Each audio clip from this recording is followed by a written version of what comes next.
Med vikendom je Wall Street Journal poročal, da je Izrael vzpostavil tajno vojaško oporišče globoko v iraški puščavi, ki naj bi služilo kot podporna baza za zračne operacije proti Iranu. Izrael je pokazal, da ima vrhunske zmogljivosti in sposobnosti, za katere iskreno povedano nihče ne ve, da jih ima. Dogaja se veliko prikritih operacij. Vzpostavitev baze v nikogaršnji zemlji v Iraku, blizu iranske meje, je preprosto neverjetna sposobnost, ki bi jo lahko razvil Izrael.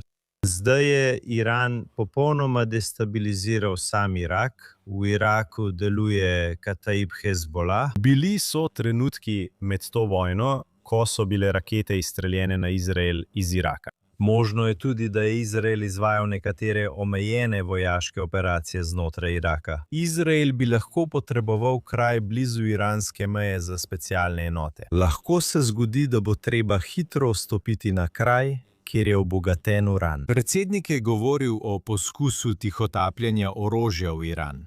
Kako boste to naredili? V nekaterih teh poročilih so namigovali, da naj bi orožje dobili iraški Kurdi, ki bi ga nato spravili v Iran. Irak je le eno od krajev, kjer ima Izrael verjetno zmogljivosti za delovanje.